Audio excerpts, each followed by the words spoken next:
குடும்பத்தில் ஒருத்தர் அனுசரிப்பு தன்மைங்கிறது ரொம்ப அவசியம். கணவன் மனைவின்னா அனுசரித்து போகணும்னு சொல்லுவாங்க. அதாவது ஒரு கணவன் அதுக்காக தான் அந்த காலத்துலலாம் ஒரு வீட்டுக்கு வந்து மாப்பிள்ளை தேடுறதுங்கிறது ஒரு பெரிய குடும்பத்தை நிர்வகிக்கிற அளவுக்கு ஒரு கணவனாக வரக்கூடிய எப்படி இருக்கணும் அப்படின்னா, அந்த காலத்தில் புலி வேட்டைக்கு போகணும். ஒரு பொண்ணுக்கு மாப்பிள்ளை தேடுறதுன்னா நம்ம தமிழ் பழக்கம் என்னென்னா, காட்டுக்கு போய் ஒரு புலியை வேட்டையாடிட்டு வரணும். அந்த புலி பல்லு அல்லது நகத்தை கொண்டுட்டு வரணும் அந்த இளைஞன். அதை வந்து வீட்டில் கொடுப்பான். அதை தான் கட்டி அதை வந்து இதாக கட்டுவாங்க, மாலையாக போடுவாங்க, தாலியாக கட்டுவாங்க. அதாவது வீரம் இருக்கா பையனுக்குன்னு பார்ப்பாங்க. ஒரு பொண்ணு வேணும்னா நீ முதல்ல வீட்டுக்கு பொண்ணு கேட்க போகக்கூடாது, காட்டுக்கு போகணும். போய் புலியை கொண்டு வா, அதுக்கப்புறம் தான் உனக்கு பொண்ணு அப்படின்னு சொல்லுவாங்க.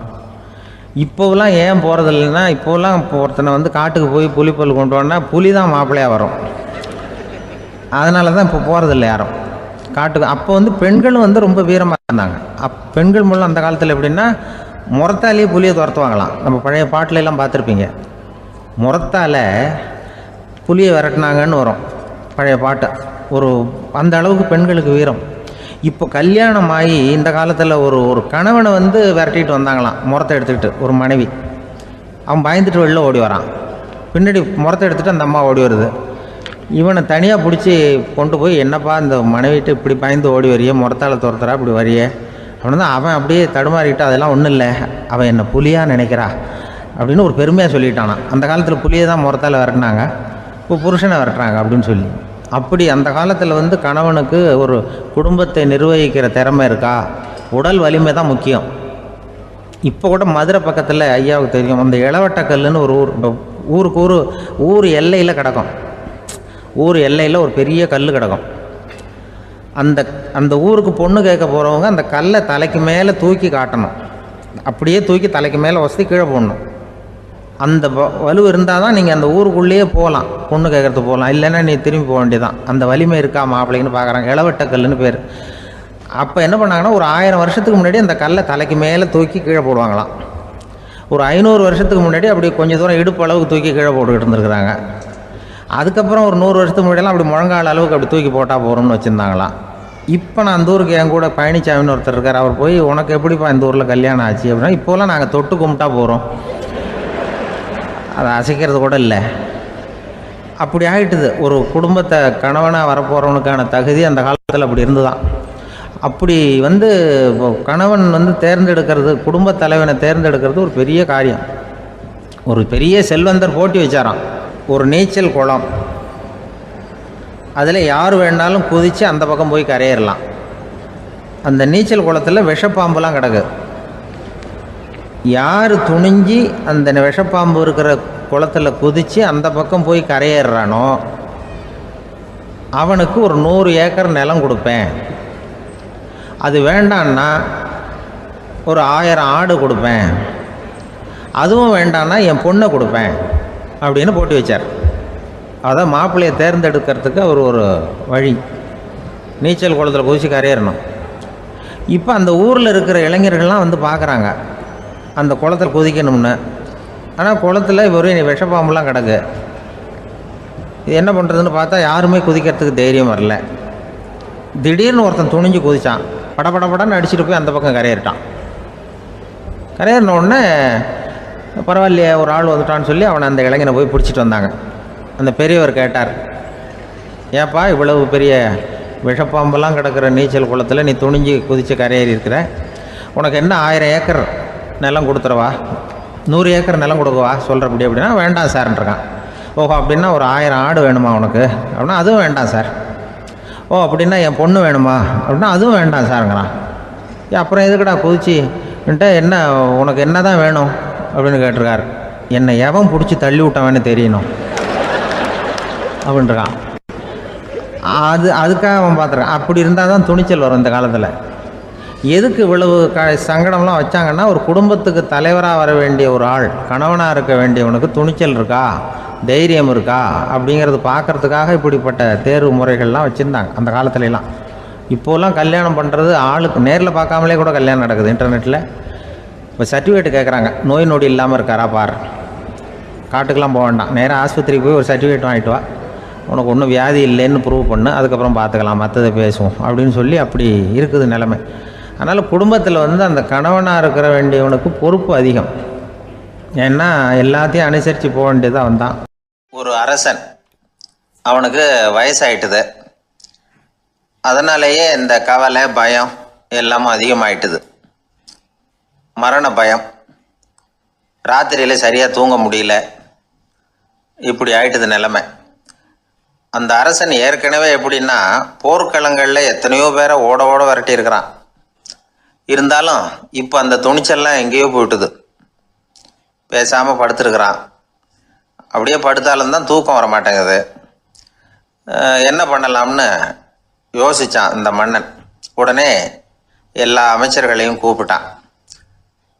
எனக்கு வந்து நிம்மதி இல்லை, எதை நினச்சாலும் பயமாக இருக்குது, எனக்கு ஒரு ஆலோசனை சொல்லுங்க அப்படின்னா. என்ன ஆலோசனை வேணும் அப்படின்னு சொல்லி கேட்டாங்க. எனக்கு ஒரு நெருக்கடியான சந்தர்ப்பம் ஏற்பட்டு போச்சுன்னு வச்சுக்கோங்க. அந்த நேரத்தில் நீங்கள் யாருமே என் பக்கத்தில் இல்லை ஆலோசனை சொல்கிறதுக்கு அப்படின்னா, அந்த சமயத்தில் எனக்கு உபயோகப்படுற மாதிரி ஒரு வாசகம், பொன்மொழி ஏதாவது சொல்லுங்கள். அதை வந்து நான் என்னுடைய வைர மோதிரத்துக்கு அடியில் பதிச்சு வச்சுக்கிறேன் அப்படின்னார். தேவைப்படுறப்போ உதவும் அப்படிங்கிறதுனால. அவர் போட்டிருந்த மோதிரமும் அதுக்கு தகுந்த மாதிரியே திறந்து மூடுறது மாதிரி அமைஞ்சிருந்தது. ஏதாவது வாசகம் எழுதுனா உள்ற வச்சுக்கலாம், அதுக்கான வசதி அதில் இருந்தது. அமைச்சர்கள்லாம் யோசனை பண்ணாங்க, இது மாதிரி ராஜா கேட்குறாரே, என்ன வாசகம் அதாவது பொன்மொழி சொல்லலாம் அப்படின்னு எல்லாரும் யோசனை பண்ணாங்க. ஒருத்தருக்குமே சரியாக தோணலை, ஒரே குழப்பமாக இருந்தது. ஏன்னா நெருக்கடியான சமயத்தில் உபயோகப்படுறது மாதிரி ஒரு பொன்மொழி வேணும்னு சொல்லியிருக்கிறார். அப்படி இப்படி யோசித்து பார்த்தா ஒன்றுமே தோணலை. எல்லாரும் குழம்பிக்கிட்டு இருந்த நேரத்தில் ஒரு பெரியவர் அந்த பக்கமாக வந்தார். அவர் சொன்னார், நான் வேணும்னா அதுக்கு பொருத்தமாக ஒரு வாக்கியம் சொல்கிறேன், ஆனால் ஒரு நிபந்தனை. அதை யாரும் ரொம்ப ஆர்வம் காரணமாக அவசரப்பட்டு படிச்சிடக்கூடாது. அதை வந்து ரகசியமாக அந்த மோதிரத்துக்குள்ளே எழுதி வச்சுக்கணும். எப்போவாவது இக்கட்டில் மாட்டிக்கிற சமயத்தில் மட்டும் வேறு வழியே இல்லை அப்படிங்கிற நிலைமையில் மட்டும்தான் அதை திறந்து பார்க்கணும். அப்படி நீங்கள் இருக்கிறதா இருந்தால் நான் அதை சொல்கிறேன் அப்படின்னார் அந்த பெரியவர். சரின்னு ஒத்துக்கிட்டாங்க எல்லாரும். அதே மாதிரி அவர் ஒரு வாக்கியத்தை சொன்னார். அவர் சொன்ன வாக்கியத்தை ரகசியமாக மோதிரத்துக்குள்ளே பதிச்சு மூடியாச்சு. ராஜா அதை விரலில் மாட்டிக்கிட்டார். கொஞ்ச நாள் ஆச்சு. அந்த ராஜாவுக்கு ஒரு சோதனை வந்தது. என்ன சோதனைன்னா, அடுத்த நாட்டு மன்னன் படையெடுத்துக்கிட்டு வந்துட்டான். அவன் இவர்கிட்ட ஏற்கனவே தோற்று போனவன், ஒரு வெறியில் வந்திருக்கிறான். தோற்று போனவன் மறுபடியும் சண்டைக்கு வந்தால் எப்படி வருவானோ அப்படி வர்றான். ஒரு வெறியில் வந்தால் ஜெயிச்சுட்டான். என்னாச்சு, இவரோட நிலைமைன்னா நாட்டை இழந்துட்டார், எல்லாத்தையும் இழந்துட்டார். கடைசியாக ஒரு அடிபட்ட குதிரையில் ஏறி தப்பிச்சு போயிட்டார், வேறு வழி இல்லைன்னு. பின்னாடி துரத்திக்கிட்டு வராங்க. இவர் ஒரு மலை உச்சிக்கு போயிட்டார், அதுக்கும் அப்பால் போக முடியாது. ஏன்னா அந்த பக்கம் பயங்கர பள்ளம். உல்லாச பயணிகள் வந்து கண்டு கழிக்கிற இடம் அது. ஆனால் இவருக்கு அது சாவு பயணத்தின் வாசல், திரும்பவும் முடியாது. அவ்வளவு குறுகிய பாதை அது, வேறு வழியே இல்லை.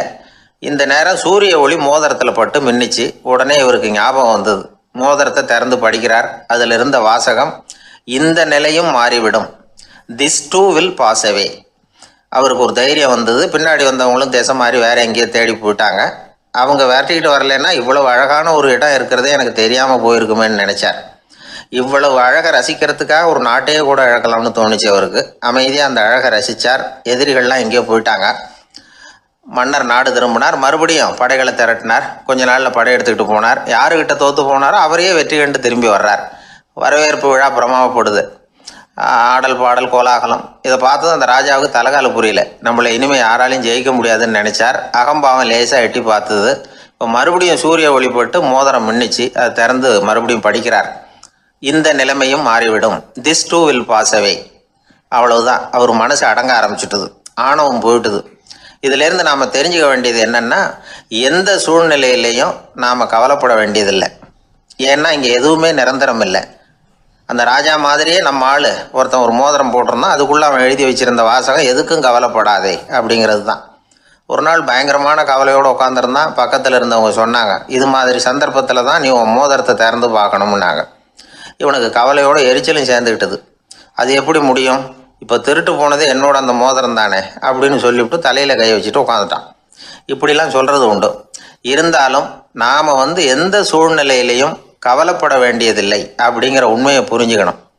அப்படி கவலையை வெல்றதுக்கான வழி தெரிஞ்சுட்டதுன்னா வாழ்க்கையில் வெற்றி நிச்சயம். ஒரு 600 வருஷத்துக்கு முன்னாடி மனுஷனுக்கு இருந்த நெருக்கடி இருக்கு பாருங்கள். ஒரு 600 வருஷத்துக்கு முன்னாடி மனுஷனுக்கு எவ்வளோ நெருக்கடி இருந்ததோ அதுபோல் 40 பங்கு இப்போ அதிகமாகிட்டு தான் கண்டுபிடிச்சி சொல்லியிருக்கிறாங்க. அவ்வளவு நெருக்கடிக்கு மத்தியில் நாம் வாழ்ந்துக்கிட்டு இருக்கிறோம். ஒரு 600 வருஷத்துக்கு முன்னாடி என் தலையில் 1 கிலோ வச்சுக்கிட்டு நின்னேன்னு வைங்க, இப்போ 40 கிலோ வச்சுக்கிட்டு நிற்கிறேன். அப்படி ஒவ்வொரு மனுஷனுக்கும் வாழ்க்கையில் நெருக்கடி அதிகமாக போச்சு. இப்போ இந்த நெருக்கடியில் முன்னாடிலாம் யாரோ ஒருத்தர் தான் தியானம் பண்ணுவாங்க. தியானம்னா ஒருத்தர் 2 பேர் காட்டுக்கு போய் தியானம் பண்ணிகிட்டு இருப்பாங்க 600 வருஷத்துக்கு முன்னாடி. இப்போ வீட்டுக்கு வீடு தியானம் நடக்குது. ஏன்னா அந்தளவுக்கு வாழ்க்கையில் ஒரு நிம்மதி வேணும் அப்படின்னு சொல்லி பண்ணிட்டாங்க. அதுக்கு தான் இயற்கை கொடுத்துருக்கிற ஒரு இயற்கையான வைத்தியம்தான் சிரிப்புங்கிறது. இதை பற்றி பெரியவங்கள்லாம் இப்போ ஆராய்ச்சி பண்ணிகிட்டு இருக்கிறாங்க. சிரிப்புங்கிறது நாம் பிறந்து ஒரு 6 மாதத்தில் தான் முதல் தடவையாக விவரமாக சிரிக்க ஆரம்பிக்கிறோமா. நம்ம பிறந்து 6 மாதத்துக்கு, அதாவது முதல் தடவை சிரிக்க ஆரம்பிக்கிறது ஒரு 6ஆவது வாரம், 1.5 மாதத்தில் தான் குழந்தை விவரமாக சிரிக்க ஆரம்பிக்குது. அப்புறம் அப்படியே சிரிக்க ஆரம்பிக்கிறோமா. அதெல்லாம் இப்போ கணக்கு எடுத்துருக்குறாங்க. ஒரு குழந்தை ஒரு நாளைக்கு 200 தடவை சிரிக்குதான் ஒரு குழந்தை. பெரியவங்கள்லாம் 15 தடவை சிரிக்கிறாங்களாம். 200 தடவை சிரிச்சுக்கிட்டு இருந்த நாம் அப்படியே குறைஞ்சி 15 ஆகிட்டு. அதனால தான் இருதய நோயெல்லாம் வருது, ஹார்ட் அட்டாக்லாம் வருதுன்னு கண்டுபிடிச்சிருக்கிறாங்க. 200 சிரிப்புக்கு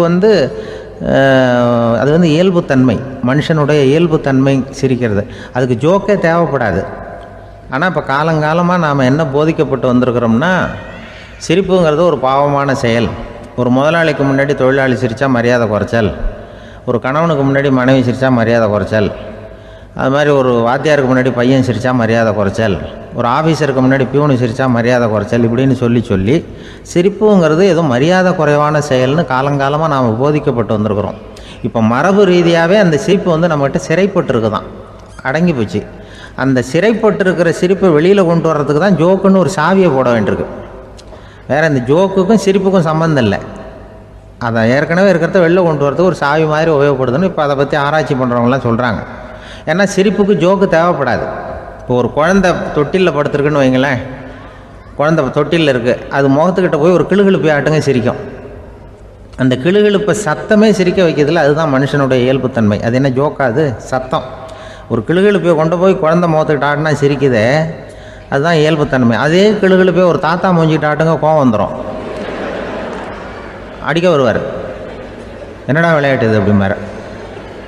ஏன்னா அவர் சிரிச்சுக்கிட்டு இருந்தவர், அப்படி இருந்தவர் ஒரு காலத்தில். ஒரு கிளுகிழுப்பைக்கு சிரித்தவர் ஒரு காலத்தில் இப்போ கோவப்படுறாருன்னா அந்த அளவுக்கு நம்ம மாறி போயிட்டே வந்துக்கிட்டு இருக்கிறோம். அதனால் அந்த இயல்புத்தன்மை மாறாமல் இருக்கணுங்கிறது ரொம்ப முக்கியம். அதுக்காக எல்லோரையும் குழந்தையாக்க முடியாது. மனுஷன் எல்லோரும் இனிமேல் வயசுங்கிறது கூட ஆகிட்டே தான் இருக்கும். அதுக்காக குறைச்சிக்கிட்டே போக முடியாது. அதுக்கு யாராவது மருந்து கண்டுபிடிச்சா தான் உண்டு. ஆனால் ஒருத்தர் மருந்து கண்டுபிடிச்சாராம், சொல்லுவாங்க. ஒரு டாக்டர் ஒரு மாத்திரை கண்டுபிடிச்சாராம். ஒரு மாத்திரை சாப்பிட்டா ஒரு வயசு குறையும், ஒரு மாத்திரை சாப்பிட்டா ஒரு வயசு குறையும் அப்படின்னு ஒரு மாத்திரையை கண்டுபிடிச்சிருக்காரு. ஒரு பாட்டி அம்மா, 90 வயசு பாட்டி, அது போயிருக்கு. அதே டாக்டர்கிட்ட போய், ஐயா எனக்கு ஒரு பாட்டில் மாத்திரை கொடுங்க, இந்த வயசு குறையிற மாத்திரை அப்படின்றது. அவர் ஒரு பாட்டில் கொடுத்தார் மாத்திரை. பாரும்மா பாட்டியம்மா, ஒரு மாத்திரை சாப்பிட்டா ஒரு வயசு குறையும், எடுத்துகிட்டு போகணும்னு கொடுத்துருக்காரு டாக்டர். இந்த 90 வயசு பாட்டி எடுத்துகிட்டு வீட்டுக்கு வந்துட்டு மறுநாள் அதே டாக்டர்கிட்ட போயிருக்கு. 30 வயசு பொண்ணாக போச்சான். 30 வயசு பொண்ணாக மாறி அதே டாக்டர்கிட்ட போயிருக்கு. இடுப்பில் ஒரு கை குழந்தை, அது சட்டை கிட்ட போடாமல் கட்டவரில் வாயில் வச்சுட்டு உட்காந்துருக்கு. நேராக டாக்டர்கிட்ட போய், டாக்டர் நேற்று வந்தேன், ஏதோ ஒரு மாத்திரை சாப்பிட்டா ஒரு வயசு குறையுன்னீங்க, நான் ஏதோ ஒரு ஆர்வத்தில் ஒரு 30-40 மாத்திரை சாப்பிட்டேன், இப்படி ஆகிட்டேன் அப்படின்னு. இப்போ டாக்டர் சொல்லியிருக்காரு, இதுக்கு ஏமா வருத்தப்படுற, எல்லோரும் வயசு குறையணும்னு தான் நினைக்கிறாங்க, உனக்கு வயசு குறைஞ்சிட்டுது, நீ சந்தோஷப்படு, இதுக்கே மறுபடியும் என்னகிட்ட வந்திருக்கிற அப்படின்னாரான் டாக்டர். அப்போ அந்த அம்மா சொல்லித்தான், அதை என்னை பற்றி பரவாயில்ல டாக்டர், என் இடுப்பில் பாருங்கள் கை குழந்தை, இது சட்டை கிட்ட போடாமல் உட்காந்துருக்கு, கட்டவரில் வாயில் வச்சுட்டு உட்காந்துருக்கு, இது ரொம்ப ஆர்வத்தில் ஒரு 70 மாத்திரையை சாப்பிட்டு விட்டுது, இது என் வீட்டுக்காரரு. இவர் இடுப்பை விட்டு கீழே இறங்க மாட்டேங்கிறாரு. நான் எதையாவது கொடுத்து இனிமேதான் வயசை கூட்டி இறக்கி விடுவேன் டாக்டர், அப்படின்னு தான். அவர் ஏதோ நமக்கும் இதுக்கும் சம்மந்தம் இல்லைங்கிறது மாதிரி கட்டாரில் வச்சுட்டு அவர் பாட்டு உட்காந்துருக்கார். ஏதோ நமக்கு இந்த உலகமே இல்லை, நமக்கு சம்மந்தம் இல்லைங்கிற மாதிரி உட்காந்துருக்காரு. இப்படியே நான் தூக்கிட்டு எங்கே அலையிறது இது அப்படின்னு தான். அதனால் வயசை குறைக்கிறது இயற்கைக்கு விரோதமாக நாம் பண்ண முடியாது. ஆனால் இந்த இயல்புத்தன்மை மாறாமல் வச்சுக்கலாம். குழந்தை மாதிரி மாற முடியாதே தவிர அந்த குழந்தை தன்மையோடு வாழறதுக்கு கற்றுக்கணும். அதுதான் வாழ்க்கையில் இன்பமாக வாழறதுக்கு வழி. குழந்தைத்தனமாக இருக்கக்கூடாது, குழந்தை தன்மையோடு இருக்கணும்னு சொல்லுவாங்க. குழந்தை தன்மைங்கிறது வேறு, குழந்தைத்தனம்ங்கிறது வேறு. அப்படி ஒரு மாத்திரை கண்டுபிடிச்சிட்டா இப்போ யாராவது ஒருத்தவங்க இடுப்பில் குழந்தைய தூக்கிட்டு போனால் போய் கேட்கணும், ஏம்மா இது ஏன் வீட்டுக்காரரா உன் குழந்தையா அப்படின்னு கேட்டு அதுக்கப்புறம் அவருக்கு வணக்கம் சொல்லணும். இப்படிலாம் ஆகிடும் நிலைமை. இயற்கையை நம்ம மாற்ற முடியாது. அதுக்கு தகுந்தாப்புல தான் நாம் பண்ணணும். குழந்தை தன்மையோடு வாழறதுக்கு குடும்பத்தில் குழந்தை தன்மைங்கிறது எப்படின்னா, இப்போ ஒரு சில பேருக்கு அந்த குழந்தைத்தன்மை உண்டு. ஒரு வீட்டில் ஒரு புள்ள படுத்துருக்கு, அம்மா எழுப்புறாங்க, காலேஜுக்கு நேரமாச்சு எழுந்திரிப்பா, காலேஜுக்கு நேரமாச்சு எழுந்திரிப்பா அப்படின்ற. அந்த அம்மா அந்த பிள்ளை சொல்லியிருக்கு, ஐயோ எனக்கு காலேஜுக்கு போகிறதுக்கே பிடிக்கலம்மா, என்னை தொந்தரவு பண்ணாத, காலேஜுக்கு போகிறதுக்கு எனக்கு பிடிக்கல அப்படின்னு தான். அப்போ அந்த அம்மா சொல்லியிருக்கு, ஏன் உனக்கு காலேஜுக்கு போகிறதுக்கு பிடிக்கல, கல்லூரிக்கு போகிறதுக்கு, அதுக்கு 2 காரணம் சொல்லு அப்படின்னுருக்க. அப்போ அந்த பிள்ளை சொல்லிச்சான், ஏன் பிடிக்கலன்னா கல்லூரியில் இருக்கிற வாத்தியாருக்கும் என்ன பிடிக்க மாட்டேங்குது, ஆசிரியர்களுக்கும். 2வது காரணம், கல்லூரியில் படிக்கிற மாணவர்களுக்கும் என்ன பிடிக்கல, அதனால் நான் காலேஜுக்கு போக மாட்டேன்ற குழந்தை புள்ள சொல்லியிருக்கு. அம்மா அப்படிலாம் நீ இதுக்காக போகாமல் இருக்கக்கூடாது, நீ போய் தான் ஆகணும் அப்படின்னு பிடிவாதமாக அந்த அம்மா பிள்ளைய எழுப்புனாங்களாம். சரி, நான் எதுக்கு காலேஜ் போகணும்னு சொல்கிறேன், அதுக்கு நீ 2 காரணம் சொல்லு அப்படின்னு தான் அந்த பிள்ளை. அப்போ அந்த அம்மா சொன்னாங்களாம், நீ ஏன் காலேஜுக்கு போகணும்னா, முதல் காரணம் உனக்கு வயசு 52, 2வது காரணம் நீ தான் பிரின்சிபால் அப்படின்னு தான். என்ன இருந்தாலும் அவங்க அம்மாவுக்கு அது புள்ள தானே. அதுதான் குழந்தைத்தன்மைங்கிறது. 52 வயசுலேயும் குழந்தைத்தன்மையோடு இருக்கார் பாருங்கள், அதுதான் அந்த குழந்தைத்தன்மையோடு வாழறது தான் வெற்றிக்கு வழின்னு சொல்லுவாங்க. இந்த உலகத்தில் எத்தனை வகையான மனிதர்கள் இருக்கிறாங்க, ஒவ்வொரு மனிதனுமே ஒவ்வொரு வகை அப்படிங்கிறாங்க விஞ்ஞானிகள். மனிதர்களை 3 வகையாக பிரிக்கலாம் அப்படின்னு சொல்கிறாங்க மெய்ஞானிகள். இவங்களை பற்றிலாம் ஏற்கனவே நாம் பேசியிருக்கிறோம். இப்போ டாக்டர் எட்வர்டு பேட்ச் அப்படிங்கிற நிபுணர் என்ன சொல்கிறார் தெரியுமா? மனிதர்களை 7 வகையாக பிரிக்கலாம்ங்கிறார். மனிதர்களின் மனநிலை அடிப்படையில் அவங்களை 7 விதமாக வகைப்படுத்துகிறார் அவர். சரி, அது என்ன 7 வகை? முதல் வகை என்னன்னா, பயந்த குணம் உள்ளவங்க. சார் ரொம்ப பயந்த சுபாவம், வீட்டில் கூட வாயே திறக்க மாட்டார், சாப்பிட போகிறப்ப மட்டும்தான் கொஞ்சம் வாயை திறப்பார், அப்புறம் மூடிக்குவார் அப்படின்னு சில பேரை பற்றி நாம் பேசிக்கிறது உண்டு. இவங்கள்லாம் இந்த வகை, அதாவது பயந்த குணம் உள்ளவர்கள் அப்படிங்கிற முதல் வகை. சரி, 2வது வகை என்னன்னா, சஞ்சலப்படுகிறவர்கள், எதுக்கு எடுத்தாலும் கலக்கம், குழப்பம், இப்படியே காலம் தள்ளிட்டு இருப்பாங்க. பல பேர் பார்த்துருப்பீங்க. அவங்கெல்லாம் இந்த வகை. 3வது வகை என்னன்னா, யதார்த்த உலகை மறந்து கற்பனை உலகத்திலேயே மிதக்கிறவங்க. இளைஞர்கள், கவிஞர்கள், இப்படி பல பேர் இருக்கிறாங்க. எப்போ பார்த்தாலும் கற்பனை உலகத்திலேயே மிதந்துக்கிட்டு இருப்பாங்க. கிட்டத்தில் போய் என்னங்க ஒரு மாதிரியாக இருக்கிறீங்க அப்படின்னு கேட்டு பாருங்க, அவங்களெல்லாம் ஏதோ ஒரு அற்ப புழுவை பார்க்குறது மாதிரி அவங்கள பார்ப்பாங்க. அதுவும் அந்த வானத்து நிலாவை பாருங்கள், அது என்னை வா வான்னு கூப்பிடுது, எனக்கு சீக்கிரத்தில் ஒரு நாள் சிறகுகள் முளைக்கும், சிறகடித்து வானத்தில் பறந்து போவேன், அந்த செல்ல நிலாவை கொஞ்சிவிட்டு வருவேன், இப்படிலாம் பேசிகிட்டு இருப்பாங்க. கொஞ்சிறது அப்புறம் இருக்கட்டும், இப்போ கஞ்சிக்கு வழியே பாருப்பா அப்படின்னா அதை காதில் வாங்க மாட்டாங்க. நாம் ஏதோ இந்த உலகத்தை அனுபவிக்க தெரியாதவர்கள் மாதிரி நம்மளை அவங்க கவனிப்பாங்க. இப்படி ஒரு ரகம். 4வது வகை மனிதர்கள் எப்படின்னா, இவங்க தனிமை உணர்வு மிக்கவர்கள். இவங்க மற்றவங்களோட இயல்பாக நெருங்கி பழகிறதில்ல, தான் உண்டு தன்னுடைய வேலை உண்டுன்னு இருந்துட்டு போகிறவங்க. அடுத்த வீட்டில் இருக்கிறவர் யார் அப்படின்னு கேட்டால் கூட அடுத்த வீடுன்னு ஒன்று இருக்கா அப்படிங்கிறது மாதிரி நம்ம முகத்தை பார்ப்பாங்க. அவங்ககிட்ட மேற்கொண்டு நாம் என்னத்தை பேச முடியும்? இப்படி ஒரு வகை. 5வது வகை மனிதர்கள் எப்படின்னா, இவங்க மற்றவங்க செல்வாக்குக்கு உட்பட மறுப்பவர்கள். அடுத்தவங்களோட செல்வாக்குக்கு இவங்க ஆட்படுறதில்ல. நான் யார் தெரியுமான்னு கேட்டால் அதை தெரிஞ்சுட்டு எனக்கு என்ன ஆக போகுதும்பாங்க. இவங்கெல்லாம் அந்த ரகம். 6வது வகை மனிதர்கள் எப்பவும் எதுலேயும் பற்றில்லாமல் இருக்கிறவங்க. இது ஒரு துறவு மனப்பான்மை. இயல்பாகவே சில பேர் இப்படி உண்டு, அவங்களுக்கு எதுலேயும் ஒரு ஈடுபாடு இருக்காது. அப்படிப்பட்டவங்கெல்லாம் 6வது வகை. 7வது வகை மனிதர்கள் மற்றவங்க கவலையை தன்னுடையதாக ஆக்கிக்கிட்டு கவலைப்படுறவங்க. இவங்கெல்லாம் மகாத்மாக்கள். தாம் வேறு அடுத்தவங்க வேறு அப்படிங்கிற எண்ணம் இவங்களுக்கு வர்றதில்லை. அதனால் அடுத்தவங்களுக்கு ஒரு துன்பம் வந்ததுன்னா இவங்களால சும்மா இருக்க முடியறதில்ல. ஆகக்கூடி இப்படி 7 விதமான மனிதர்களை அடையாளம் காட்டுறார் அந்த நிபுணர். இதில் நாம் எந்த வகையில் வர்றோம் அப்படிங்கிறத நாம் தான் அடையாளம் கண்டுபிடிக்கணும். எனக்கு தெரிஞ்ச ஒரு மனிதர் உண்டு. அவர் ஒரு வித்தியாசமான வகை. எதையும் நடைமுறை சாத்தியமாக சிந்திக்கிறவர். எப்பவும் அடுத்தவங்களும் நல்லா இருக்கணும், நாமும் நல்லா இருக்கணும் அப்படின்னு ஆசைப்படுறவர். அவருக்கு ஒரு சமயம் திடீர்னு உடம்பு சுகம் இல்லாமல் போயிட்டுது. டாக்டர்கிட்ட போனார், பணம் கொடுத்தார், வைத்தியம் பார்த்துக்கிட்டார். அவர் எழுதி கொடுத்த மருந்து சீட்டை வாங்கினார். ஒரு மருந்து கடைக்கு போனார், பணம் கொடுத்தார், மருந்து வாங்கினார். அதை எடுத்துகிட்டு வீட்டுக்கு வந்தார். அதுக்கப்புறம் அந்த மருந்து அவர் சாப்பிட்ணும்ல, சாப்பிடவே இல்லை, அப்படியே சும்மா வச்சுட்டார். அவரை பார்த்து கேட்டேன், ஏன் சார் இப்படி பண்ணுறீங்க? வீண் செலவு தானே இது, நீங்கள் ஏன் டாக்டர்கிட்ட போய் பணம் செலவு பண்ணினீங்கன்னு கேட்டேன். அவர் சொன்னார், டாக்டர் வாழணும் இல்லையா, அதனால தான் அப்படின்னார். சரி, அப்புறம் ஏன் மருந்து வாங்கினீங்க அப்படின்னு கேட்டேன்.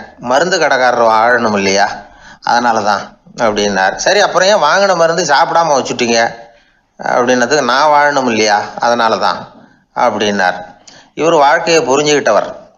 இப்படி வாழ்க்கையை புரிந்து கொண்டு வாழ தெரிஞ்சுக்கணும்.